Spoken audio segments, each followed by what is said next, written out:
నమస్తే, welcome to big city news. నేను పుష్ప. బులెటిన్లో ముందుగా హెడ్లైన్స్.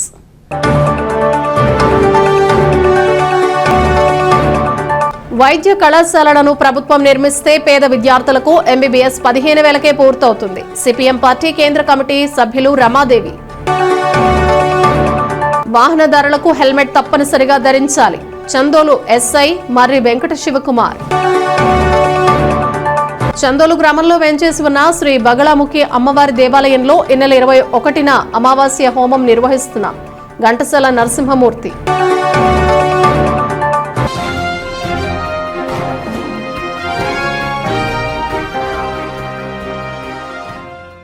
తుఫాన్ తర్వాత తెరుచుకున్న సూర్యలంక బీచ్ వద్ద భక్తులు పర్యాటకులు రద్దీ. తుఫాన్ కారణంగా కొంతకాలంగా మూసివేసిన సూర్యలంక బీచ్ నవంబర్ 8న తిరిగి తెరవడంతో భక్తులు పర్యాటకులు భారీ సంఖ్యలో తరలివస్తున్నారు. సముద్ర తీరంలో కోలాహల వాతావరణం నెలకొంది. ప్రజల భద్రత దృష్ట్యా పోలీసులు, అటవీ, సముద్ర పర్యవేక్షణ బృందాలు అప్రమత్తంగా ఉన్నాయి. బాపట్ల జిల్లా ఎస్పీ జి ఉమామహేశ్వరరావు ఆదేశాల మేరకు సముద్ర తీర ప్రాంతంలో ప్రత్యేక భద్రతా బందోబస్తు ఏర్పాటు చేశారు. డ్రోన్ కెమెరాలతో ఎప్పటికప్పుడు ప్రజలను పరిరక్షించడం జరుగుతుందని అన్నారు. నిఘా బృందాలు నియమింపబడి నిరంతరం పర్యవేక్షణ నిర్వహిస్తున్నామన్నారు. ఎస్పీ స్వయంగా బీచ్ ప్రాంతాన్ని పర్యటించి ప్రజల కోసం చేసిన ఏర్పాట్లను పరిశీలించారు. అనంతరం ఆయన మాట్లాడుతూ తుఫాను ప్రభావంతో సముద్రంలో పలు గుంటలు ఏర్పడిన కారణంగా బీచ్ను తాత్కాలికంగా మూసివేశామని ఎస్పీ తెలిపారు. నిపుణ ఈతగాళ్లు సహకారంతో సముద్ర జల గుణాత్మకతను, తీర భద్రతను పరిశీలించిన తర్వాతనే ప్రజలకు బీచ్ సందర్శనకు అనుమతి ఇచ్చామని ఆయన పేర్కొన్నారు. భక్తులు, పర్యాటకులు భద్రతా మార్గదర్శకాలు పాటించాలని ఎస్పీ విజ్ఞప్తి చేశారు. Collector doctor V Vinod Kumar భక్తుల కోసం సముద్ర తీరాన మంచినీళ్లను, మహిళలకు మార్చుకునేందుకు గదులను, అనుకోని పరిస్థితుల్లో అనారోగ్యం ఇబ్బంది కలిగితే వెంటనే మెడిసిన్ ఇచ్చేలాగా మెడికల్ విభాగాన్ని ఏర్పాటు చేయడం జరిగిందని, సముద్ర తీరాన కేరింతలు కొడుతూ ఎంతో ఆనందంగా పర్యాటకులు సముద్ర తీరాన స్నానాలు ఆచరిస్తున్నారు. తుఫాన్ తర్వాత తుఫాన్ తీవ్రతకి ఎస్పెషల్లీ బాపట్ల జిల్లాలో ఉన్నటువంటి సూర్యలంక బీచెస్ కావచ్చు, ఈ ఓనరేవు, ఈ రామాపురం అదర్ బీచెస్ లో కూడా సీషోర్ లైన్ తీవ్ర కోత గురవడం జరిగింది. ఈ యొక్క బెనీత్ సీ లెవెల్ వాటర్ ఏదైతే ఉందో అక్కడంతా కూడా ఈ ఎరోజన్స్ వల్ల కింద ఉన్నటువంటి భూపరితల భాగం కింద ఏదైతే ఉందో భూపరితలానికి కింద ఉన్నటువంటి భాగం అనేది బాగా ఎరోషన్ గురవడం జరిగింది. ఉన్నటువంటి శాండ్ డిపాజిట్స్ కూడా తీవ్రంగా ఉండడం, ఈ సముద్రం యొక్క ఆటుపోటు కూడా తీవ్రత ఎక్కువగా ఉండడం వల్ల గత వారం రోజుల నుంచి మనం ఇక్కడ చాలా జాగ్రత్తలు తీసుకోవడం జరిగింది. గత 2 రోజుల నుంచి మనం ఇక్కడ సూర్యలంక బీచ్ లో సందర్శకుల్ని, అదేవిధంగా కార్తీక మాసం సందర్భంగా ఈ కార్తీక సోమవారాలు థర్డ్ అండ్ ఫోర్త్ వీక్ ఉన్న కార్తీక సోమవారాలను దృష్టిలో పెట్టుకుని సందర్శకుల్ని అలో చేయడం జరిగింది. సో మేమంతా కూడా ఈ బీచ్ సెక్యూరిటీ ఆస్పెక్ట్స్ లో తీసుకోవాల్సినటువంటి జాగ్రత్తలన్నీ కూడా తీసుకోవడం జరిగింది. మెయిన్ గా ఈ రెడ్ ఫ్లాగ్స్, ఈ డేంజర్ జోన్ ని మార్క్ చేస్తూ రెడ్ ఫ్లాగ్స్ ఎంటైర్ స్ట్రెచ్ అంతా కూడా ఏర్పాటు చేయడం జరిగింది. అదేవిధంగా boats with swimmers, so almost ఒక 10 బోట్స్ వరకు మనం ఎంజాయ్ చేయడం జరిగింది. అందులో మెరైన్ పీపుల్ ని, స్విమ్మర్స్ ని, బోట్ ఆపరేటర్స్ ని మనం ఎంటైర్ స్ట్రెచ్ అంతా కూడా డిప్లాయ్ చేయడం జరిగింది. ఎటువంటి ఏ ప్రమాదం జరగకుండా, ఏదైనా ప్రమాదం జరిగినా కూడా ఇమీడియట్ రెస్క్యూ కోసం almost 10 boats with boat operators, swimmers and marine police and local police తో మనం పెట్రోలింగ్ చేయడం జరుగుతుంది. ఇదే కాకుండా ఎంటైర్ బీచ్ ప్రిమిసెస్ ని సీసీ క్యామ్స్ తో ఆల్మోస్ట్ 36 to 40 సీసీ క్యామ్స్ ని ఎంటైర్ బీచ్ ప్రిమిసెస్ అంతా కూడా మనం ఏర్పాటు చేయడం జరిగింది. వీటన్నిటి కూడా ఎంటైర్ బీచ్ ప్రిమిసెస్ లో కంటిన్యూస్ రికార్డింగ్ వాచ్ చేస్తూ కంట్రోల్ రూమ్ ని మన మెరైన్ పోలీస్ స్టేషన్ లో కంట్రోల్ రూమ్ ని ఏర్పాటు చేస్తూ ఆ సీసీ క్యామ్స్ ద్వారా ఎంటైర్ బీచ్ ప్రిమిసెస్ ని పరిశీలిస్తూ ఎక్కడైనా ఏదైనా ప్రమాదకరంగా ఈ పబ్లిక్ ఏదైనా సరే సీ లోపలికి వెళ్తున్నా కూడా వాటిని ఐడెంటిఫై చేసి ఇమీడియట్ ఇక్కడ ఉన్నటువంటి డిప్లాయ్ చేసినటువంటి ఫోర్స్ అలర్ట్ చేయడం. త్రూ పబ్లిసింగ్ అడ్రసింగ్ సిస్టమ్స్ కూడా మనం వాచ్ టవర్స్ ద్వారా కంటిన్యూస్ వాచ్ పెడుతూ ఎప్పటికప్పుడు అనౌన్సింగ్ పబ్లిక్ అడ్రసింగ్ సిస్టమ్ ద్వారా ప్రజలను అప్రమత్తం చేస్తూ ఎవరు కూడా ఆ డేంజర్ లెవెల్ మార్కింగ్ దాటి లోపలికి వెళ్ళి స్విమ్మింగ్ చేయడం లాంటివి చేయకుండా వాళ్ళని అలర్ట్ చేస్తూ ఎటువంటి ప్రమాదాలు జరగకుండా కూడా తీసుకోవాల్సినటువంటి అన్ని జాగ్రత్తలను కూడా తీసుకోవడం జరుగుతుంది. ఇవే కాకుండా మా స్పెషల్ బ్లూ కోల్ట్ వెహికల్స్ కూడా ఎంటైర్ బీచ్ తీరం వెంబడి కూడా మనం డిప్లాయ్ చేయడం జరిగింది. కంటిన్యూస్ గా వెహికల్ అండ్ ఫుడ్ పెట్రోలింగ్ పెట్టడం జరిగింది. ఇక్కడికి వచ్చినటువంటి సందర్శకులు కూడా పబ్లిక్ ఎమ్యూనిటీస్ పాయింట్ ఆఫ్ వ్యూలో ఇంకా చేంజింగ్ రూమ్స్ కానీ టాయిలెట్స్ కానీ ఇవన్నీ కూడా డిస్ట్రిక్ట్ యంత్రాంగంతో కలిసి ఆ ఏర్పాటు కూడా చూడడం జరిగింది. సో ఓవరాల్ గా ఇక్కడ మనం బీచ్ సెక్యూరిటీ పాయింట్ ఆఫ్ వ్యూలో ఎటువంటి ప్రమాదాలు జరగకుండా సందర్శకులకి వాళ్ళని నిరంతరం మానిటర్ చేస్తూ పబ్లిక్ ని అలర్ట్ చేస్తూ సో మన యొక్క బందోబస్తు అనేది కొనసాగుతుంది యొక్క బీచ్. కారణంగా ఇప్పుడు ప్రెసెంట్ పర్మిషన్ లేకపోవడం వల్ల నిన్నటి వరకు సముద్ర స్నానాలు ఏం చేయలేదు. నిన్నటి నుంచి పర్మిషన్ ఇచ్చారు కాబట్టి ఈ రోజు మేము స్నానం చేయడానికి వచ్చాము. సముద్ర స్నానం ఇక్కడ పూజలు అవి చేయడం జరుగుతుంది. పిల్లలు మేము ఫ్యామిలీతో వచ్చి చాలా ఎంజాయ్ చేస్తాం. అక్కడి నుంచి ఇక్కడికి సముద్ర స్నానానికి వచ్చినాము. కార్తీక మాసం సందర్భంగా ఇక్కడి వరకు ఎలా ఇవ్వలేదు, నిన్నటి నుంచి ఎలా ఇచ్చారు. ఇక్కడికి వచ్చి మేము పూజ అది బాగా చేసుకుని సముద్రుడికి హారతి ఇచ్చి దీపారాధన చేసుకుంటున్నాం. మేము తెలియజేస్తున్నాము. ప్రజలందరూ చాలా సంతోషంగా కార్తీక మాస సందర్భంగా సముద్ర స్నానాలు ఆచరిస్తున్నారు. చాలా ఆనందంగా ఉన్నాము. ఈ రోజు ఈ 2 రోజులు ఈ 2 ఆదివారాలు మిస్ అయ్యాము. ఈ ఆదివారం చాలా హ్యాపీగా ఉన్నాము. పిట్లవానిపాళెం మండలం చందోలు గ్రామంలో వెంచేసి ఉన్న శ్రీ బండ్లమ్మ అమ్మవారి దేవాలయంలో ఆదివారం ప్రత్యేక పూజలు నిర్వహించారు. ఈ సందర్భంగా అమ్మవారిని ప్రత్యేకంగా అలంకరించి అర్చనలు, అభిషేకాలు నిర్వహించారు. ప్రసిద్ధిగాంచిన పిట్లవానిపాళెం మండలం చందోలు బగళాముఖి అమ్మవారి ఆలయంలో అమ్మవారికి ప్రత్యేక పూజలు నిర్వహించారు. కార్తీక మాసం సందర్భంగా అమ్మవారిని మహాశక్తి దేవిగా అలంకరింపజేశారు. ఆలయ కార్యనిర్వహణాధికారి ఘంటసాల నరసింహమూర్తి మాట్లాడుతూ ఆదివారం సందర్భంగా అమ్మవారికి ప్రత్యేక పూజలు నిర్వహించడం జరిగిందని తెలిపారు. పరిసర గ్రామాల నుంచి భక్తులు అధిక సంఖ్యలో పాల్గొని భక్తి శ్రద్ధలతో పూజలు నిర్వహించారు. అమ్మవారి దేవస్థానంలో కార్తీక మాసం సందర్భంగా ఈరోజు ఆదివారం పురస్కారం చేసుకొని అనేక ప్రాంతాల నుండి భక్తులు తండోపదండాలుగా ఆలయానికి విచ్చేసి అమ్మవారిని దర్శించుకొని అమ్మవారికి ప్రత్యేక కుంకుమార్చన కార్యక్రమాలు నిర్వహిస్తున్నారు. అలాగే మరికొంత భక్తులు అమ్మవారికి భక్తితో పొంగళ్ళు తయారు చేసుకొని ప్రదక్షిణాపూర్వకంగా అమ్మవారి ఆలయానికి విచ్చేసి అమ్మవారికి పొంగళ్ళు సమర్పిస్తారు. ఈ వచ్చిన భక్తులందరికీ కూడా దాతల సహకారంతో ప్రసాద వితరణ చేసి ఆ ప్రసాదాలు అమ్మవారికి నివేదన చేసిన తర్వాత అందరికీ కూడా వరుస క్రమంగా ప్రసాద వినియోగం చేస్తున్నాం. ఈ సందర్భంగా అమ్మవారి అనుగ్రహంతో ఆ భక్తకోటి సమస్త సుఖాలు అనుగ్రహించాలని పిట్లవానిపాళెం మండలం చందోలు గ్రామంలో శ్రీ వాసవి కన్యకా పరమేశ్వరి అమ్మవారి ధర్మసత్రంలో ఆర్యవైశ్య సంఘం ఆధ్వర్యంలో 49వ కార్తీక మాస మహోత్సవాలు అత్యంత ఘనంగా నిర్వహిస్తున్నారు. ఈ సందర్భంగా ఆలయ అర్చకులు కర్రి వెంకట ప్రసాద్ శర్మ మాట్లాడారు.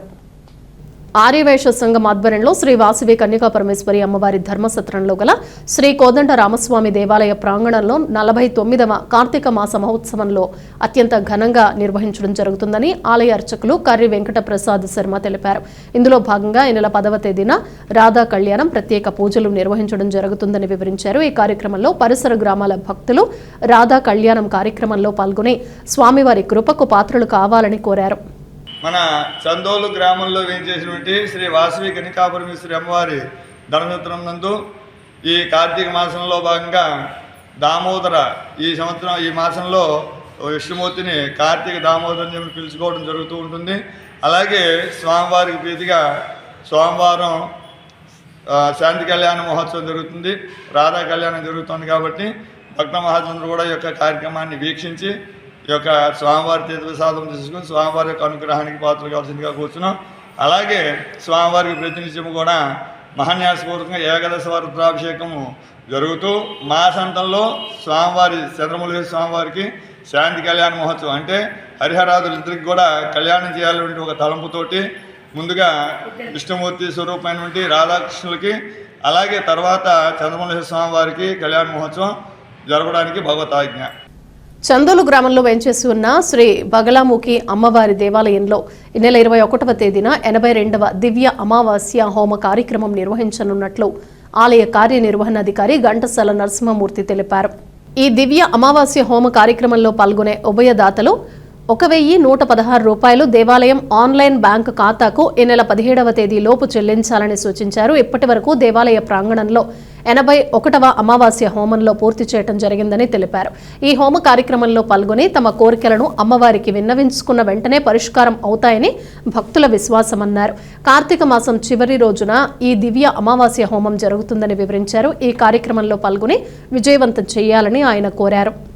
శ్రీ బగళాముఖి అమ్మవారి దివ్య హోమం జరుగుతుంది. ఆ హోమం సాయంత్రం 4 గంటలకి ప్రారంభం చేస్తాము. రాత్రి 9, 10 ఆ ప్రాంతంలో పూర్తవుతుంది. ఈ అమావాస్య హోమ కార్యక్రమానికి సుదూర ప్రాంతాల నుండి అమ్మవారి ఆలయానికి విచ్చేస్తారు. విచ్చేసి అమ్మవారి సన్నిధిలో కొబ్బరికాయ దీపారాధన కానీ, అలాగే నిమ్మకాయ దీపారాధన కానీ, లేకపోతే బూడిద గుమ్మడికాయ దీపారాధన కానీ చేసుకొని, అంటే ఈ 3 ఎందుకు చెప్తున్నానంటే అవి వారి యొక్క కోరికను బట్టి ఫలానా కార్యక్రమం కోసం అని వాళ్ళు అనుకుంటారు. ఆ ప్రకారం నిర్వహించుకొని ఆ దీపాలు వెలిగించుకొని అమ్మవారి ఆలయంలో ప్రదక్షిణాలు చేసి హోమ కార్యక్రమాలు కలిగిస్తారు. అటువంటి హోమ కార్యక్రమాలన్నీ కూడా ఈ నెల 21వ తేదీ బుధవారం అయింది. ఆ రోజు 82వ అమావాస్య హోమ కార్యక్రమాలు నిర్వహించడానికి అన్ని ఏర్పాటు చేస్తున్నాం. ఈ సందర్భంగా అందరికీ కూడా ఈ విషయాలన్నీ కూడా వాట్సాప్ మెసేజ్ ద్వారా తెలియపరుస్తున్నాము. మరి సమస్త భక్త కోటి కూడా ఆ రోజు అమావాస్య రోజున అమ్మవారి ఆలయానికి వచ్చేసి కార్తీక మాసంలో ఆఖరి రోజు 82వ అమావాస్య హోమ కార్యక్రమాలను తిలకించండి. మీ యొక్క సమస్తమైన సమస్యల నుండి అమ్మవారి అనుగ్రహంతో శీఘ్రంగా పరిష్కారం లభించాలని మనస్ఫూర్తిగా కోరుకుంటూ, ఈ అమావాస్య హోమం కార్యక్రమానికి ఉభయదాతలకు ఉండాలి అంటే 1,116 రూపాయలు చెల్లించాలి. ఆ చెల్లించిన తర్వాత మీ యొక్క వివరాలు అంటే గోత్రము, పేర్లు, పోస్టల్ అడ్రస్, సెల్ నెంబరు, అలాగే వీటితో పాటు ఆ హోమానికి సంబంధించిన ఒక సంకల్పం. అంటే సంకల్పం ఏంటి? మీరు ఏదో అనుకుంటారు కదా, అబ్బాయి వివాహం కోసమా, లేదా ఉద్యోగం కోసమా, ఆరోగ్యం కోసమా, ఇలాగ అనుకుంటారు కదా, ఆ అనుకున్న సంకల్పం అందులో రాయండి.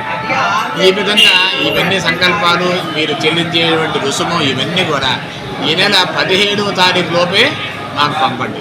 ఎందుకంటే తర్వాత ఎందుకు వద్దున్నామంటే ఇవన్నీ మీరు పంపే వివరాలన్నీ కూడా మేము క్రోడీకరించుకొని వరుసక్రమంగా ఏ విధంగా ఎవరికి ఏ రకంగా రాసుకొని అవన్నీ కూడా సిద్ధమవుతాం. సమయం తక్కువ ఉంది కాబట్టి 17వ తారీఖు లోపు 1,116 రూపాయలు ఆన్లైన్ ద్వారా కానీ, లేకపోతే దేవస్థానంలో నేరుగా రుసుము చెల్లించుకొని మీరు నమోదు చేసుకోవచ్చు. కేవలం దేవస్థాన అకౌంట్కి మాత్రమే పంపాలి. అంతేగాని మా దేవస్థానంలో పనిచేసేటువంటి ఏ సిబ్బందికైనా సరే నాతో సహా గూగుల్ పే కానీ, ఫోన్పే కానీ ఎవ్వరికి చెయ్యొద్దని మరొక మారు మనసు. బాపట్ల మండలంలోని శ్రీ కోన ప్రభాకరరావు కళాక్షేత్రంలో ఈ నెల 14వ తేదీ శ్రీ లలిత త్రిపుర సుందరి పీఠం ఆధ్వర్యంలో ఉచిత సామూహిక శ్రీ సత్యనారాయణ స్వామి వ్రతాలు నిర్వహించడం జరుగుతుందని పండిత ముత్తేవి శ్రీనివాస శశికాంత్ అన్నారు. భక్తులు అధిక సంఖ్యలో పాల్గొని కార్యక్రమాలను విజయవంతం చేయాలని కోరారు. అదేవిధంగా స్వామివారికి ప్రత్యేక పూజలు నిర్వహించడం జరుగుతుందన్నారు. భక్తులు పాల్గొని స్వామివారి తీర్థ ప్రసాదాలు స్వీకరించాలని కోరారు. మన బాపట్ల పట్టణంలో టౌన్ హాల్ నందు కోన ప్రభాకరరావు గారి కళాక్షేత్రంలో గత 15 సంవత్సరాలుగా నిర్విఘ్నంగా కొనసాగిస్తున్నటువంటి ఉచిత సామూహిక సత్యనారాయణ వ్రతములు ఈ సంవత్సరం కూడా లలితా త్రిపుర సుందరి పీఠం, బాపట్ల భక్త సమాజం, వికనస ఆర్షధర్మ పీఠం యొక్క సంయుక్త ఆధ్వర్యంలో 14/11/2025 దశమి శుక్రవారం ఉదయం 8 గంటలకు ప్రారంభమవుతూ ఉన్నాయి. ఈ కార్యక్రమాల్లో బాపట్లలో ఉన్నటువంటి భక్తులందరూ కూడా అసంఖ్యాకంగా పాల్గొని కార్తీక మాస పర్వదినంలో జరిగేటువంటి ఈ సామూహిక సత్యనారాయణ వ్రతాన్ని ఆచరించుకుని, అలాగే తదనంతరం జరిగేటువంటి అన్నప్రసాదాన్ని స్వీకరించి స్వామివారి యొక్క పరిపూర్ణమైనటువంటి అనుగ్రహానికి పాత్రులు కావాల్సిందిగా కోరుతూ ఉన్నాం. ద్విచక్ర వాహనదారులకు హెల్మెట్ తప్పనిసరి అని చందోలు ఎస్ఐ మర్రి వెంకట శివకుమార్ అన్నారు. రెడ్డిపాళెం టోల్గేట్ వద్ద వాహనాల తనిఖీ కార్యక్రమాన్ని నిర్వహించారు. ద్విచక్ర వాహనాలు నడిపే ప్రతి ఒక్కరూ తప్పనిసరిగా హెల్మెట్ ధరించాలని ఎస్ఐ మర్రి వెంకట శివకుమార్ తెలిపారు. బాపట్ల జిల్లా ఎస్పీ బి ఉమామహేశ్వరరావు ఆదేశాల మేరకు rural circle CI B Harikrishna ఆధ్వర్యంలో చందోలు ఎస్ఐ మర్రి వెంకట శివకుమార్ తన పోలీస్ స్టేషన్ పరిధిలోని చందోలు బాపట్ల హైవేపై వాహనాలు తనిఖీ చేపట్టారు. ఈ మధ్య కాలంలో రోడ్డు ప్రమాదాలు అధికంగా జరుగుతున్న నేపథ్యంలో రోడ్డు ప్రమాదాల నివారణ చర్యల్లో భాగంగా వాహన తనిఖీ చేపట్టిన ఆయన వాహన ధృవీకరణ పత్రాలను పరిశీలించారు. సరైన ధృవపత్రాలు, లైసెన్స్, హెల్మెట్ లేని వారికి చలానా విధించారు. జిల్లా ఎస్పీ ఉమామహేశ్వరరావు ఆదేశాల మేరకు వాహన భద్రతా నియమాలు చేపట్టిన ఎస్ఐ శివకుమార్ వాహనదారులకు హెల్మెట్ ధరించడంపై కలిగే ప్రయోజనాల గురించి అవగాహన కల్పించారు.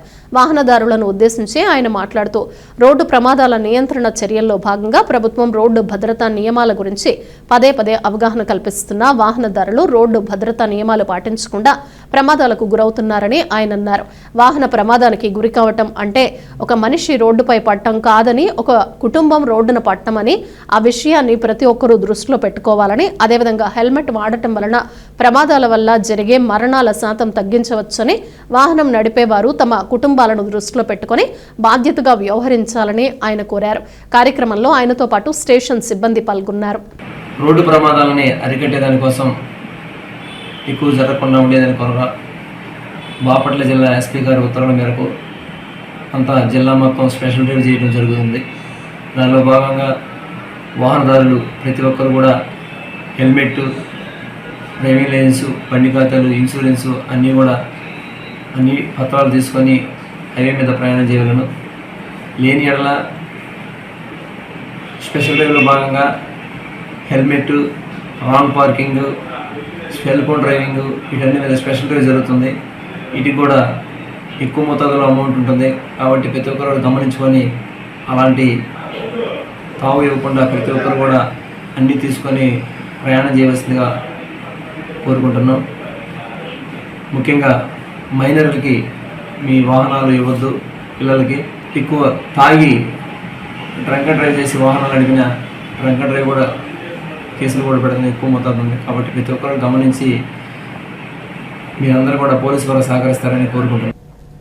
ప్రభుత్వం వైద్య కళాశాలలు నిర్మిస్తే ఈ ప్రాంత ప్రజలకు వైద్యం ఉచితంగా అందుతుందని సిపిఎం పార్టీ కేంద్ర కమిటీ సభ్యులు రమాదేవి అన్నారు. బాపట్ల పట్టణంలోని ఎన్జీఓ హోం నందు ప్రభుత్వ మెడికల్ కళాశాలల పరిరక్షణ కమిటీ కన్వీనర్ వల్లంరెడ్డి లక్ష్మణ్ రెడ్డి ఆధ్వర్యంలో సమావేశం నిర్వహించారు.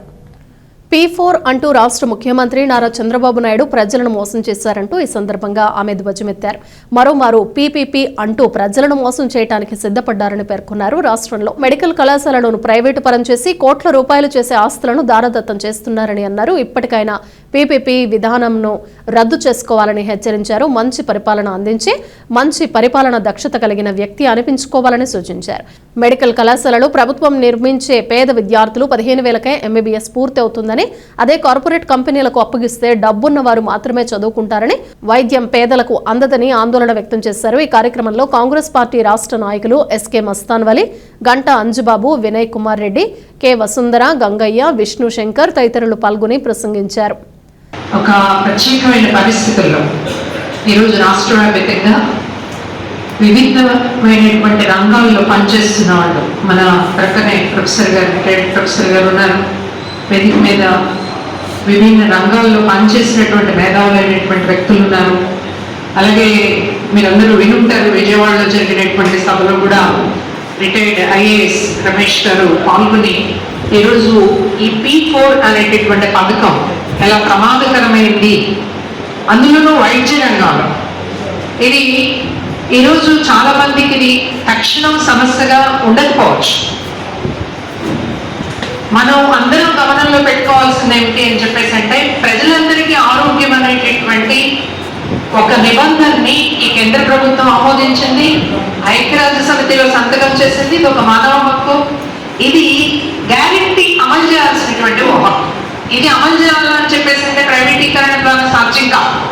ఈరోజు చాలా బ్రహ్మాండమైనటువంటి అమెరికాలో న్యూయార్క్ లో ఒక సోషల్ డెమోక్రాట్ ఎలక్ట్ కావడానికి ఓ ప్రధాన కారణం ఏమిటి అని చెప్పేసి అంటే పెరుగుతున్న ఖర్చులు, అందులో విద్యతో పాటు వైద్యం కూడా తక్కువ ఖర్చుకు అందాలా అనేటటువంటి ఒక ప్రధానమైన డిమాండ్. అంత సంపద్వంతమైనటువంటి అమెరికాలోనూ ఆ పరిస్థితి వస్తే ఈరోజు భారతదేశంలో విద్యార్థుల పరిస్థితి ఏంటి? వివరాలు చెప్పారు డాక్టర్ గారు. ఒక విద్యార్థి కోట్ల రూపాయలు ఖర్చు పెట్టి వచ్చిన తర్వాత మనకి తక్కువ ఖర్చులు వైద్యం చేయడం సాధ్యమవుతుందా? ఏం జరుగుతుంది అనేది మెడికల్ మాఫియా గురించి నేను చెప్పాల్సిన అవసరంలా. మనకు అవసరం ఉన్నా లేకపోయినా పరీక్షలు రాయాలి, మనకు అవసరం ఉన్నా లేకపోయినా మెడిసిన్స్ రాయాలి, దీనివల్ల వచ్చేటటువంటి ఆఫ్టర్ ఎఫెక్ట్స్ అన్నింటినీ మనం భరించాలా? మనుషుల మీద, మనుషుల ఆరోగ్యం మీద వ్యాపారం చేసేటటువంటి ఒక మెడికల్ మాఫియా ఏ రోజు తయారవుతా ఉంది ప్రైవేట్ రంగంలో అనేటటువంటిది మనం చూస్తూ ఉన్నాం.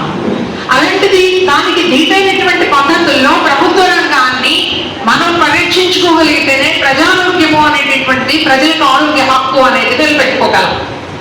అమెరికా చాలా అభివృద్ధి చెందిన దేశం. అమెరికాతో పోల్చుకుంటే మనం ఎక్కడున్నాం? మనం 140 స్థానంలో ఉన్నాము అని చెప్పేసి చెప్పుకున్నాం. కానీ ఈ భారతదేశంలో ఉన్నటువంటి ఒక రాష్ట్రం, కేరళ రాష్ట్రం, శిశు మరణాల్లో 5% ఉంది.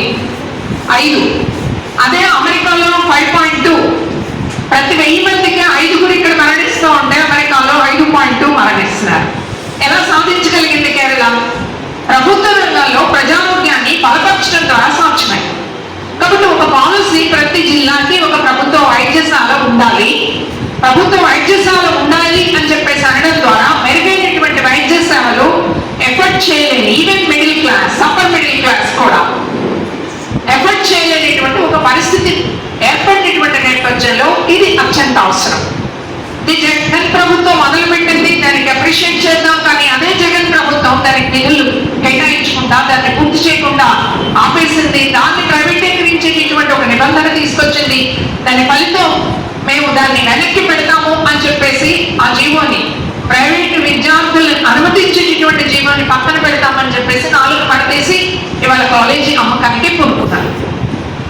ఇదే పరిస్థితి గడిస్తే సిఇఓ ఇంటికి వెళ్ళండి, మా ఆస్తుల అమ్మకానికి అవసరం లేదని చెప్పే పరిస్థితి వస్తుంది. అందువల్ల ఇప్పుడైనా మేము ప్రభుత్వాన్ని డిమాండ్ చేస్తుంది, మీ నిర్ణయాన్ని వెనక్కి తీసుకోండి, దీన్ని ప్రభుత్వ రంగంలో నిర్మాణం చేయండి, అవసరమైనటువంటి నిధులు ఇవ్వండి. పేద విద్యార్థులకి ఎవరైతే మీరు వాగ్దానం చేస్తా ఉన్నారో ఆ వాగ్దానాన్ని నిలబెట్టుకుని మీరు నమ్మకాన్ని పొందండి. లేకపోతే మోసగాడు, చీటర్ అని చెప్పేసి ఇటువంటిది శాశ్వతం అవుతుందని చెప్పేసి తెలియజేస్తూ, ఒక ప్రభుత్వ మెడికల్ కాలేజ్ కనుక వచ్చినట్లయితే ఈ ప్రాంతంలో ఉన్నటువంటి ప్రజలందరూ కూడా వైద్య సేవలు ఉచితంగా లభిస్తాయి. అంతేకాకుండా కొన్ని వందల ఉద్యోగాలు, ప్రభుత్వ ఉద్యోగాలు లభిస్తాయి.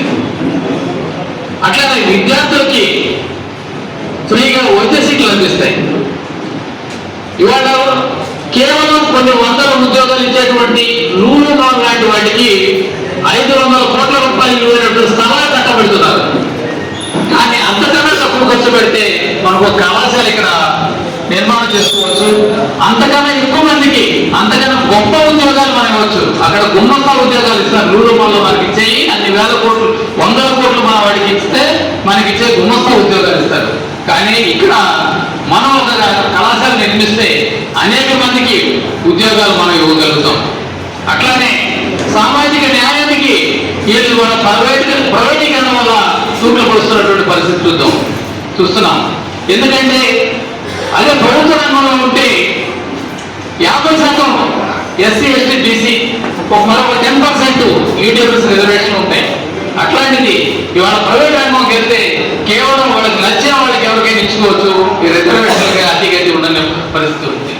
అట్లానే మెడికల్ సీట్ విషయం తీసుకుంటే ప్రభుత్వ రంగంలో ఉంటే కేవలం 15,000 రూపాయల ఖర్చుతో సంవత్సరానికి ఎంబీబీఎస్ పూర్తి చేస్తే మా కావాలి మేము కేవలం నెలకు సంవత్సరానికి 500 ఖర్చు పెట్టేసి మేము ఎంబీబీఎస్ చేసిన పరిస్థితి. బులెటిన్ ముగించే ముందు హెడ్లైన్స్ మరోసారి.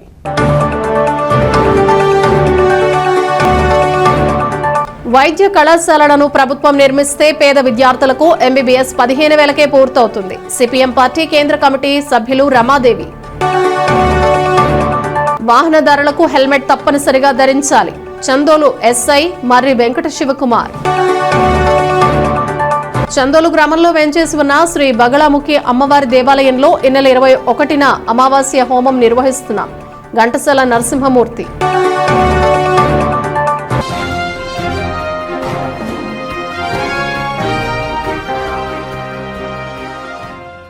ఇవి బులెటిన్ విశేషాలు. Keep watching BCT news.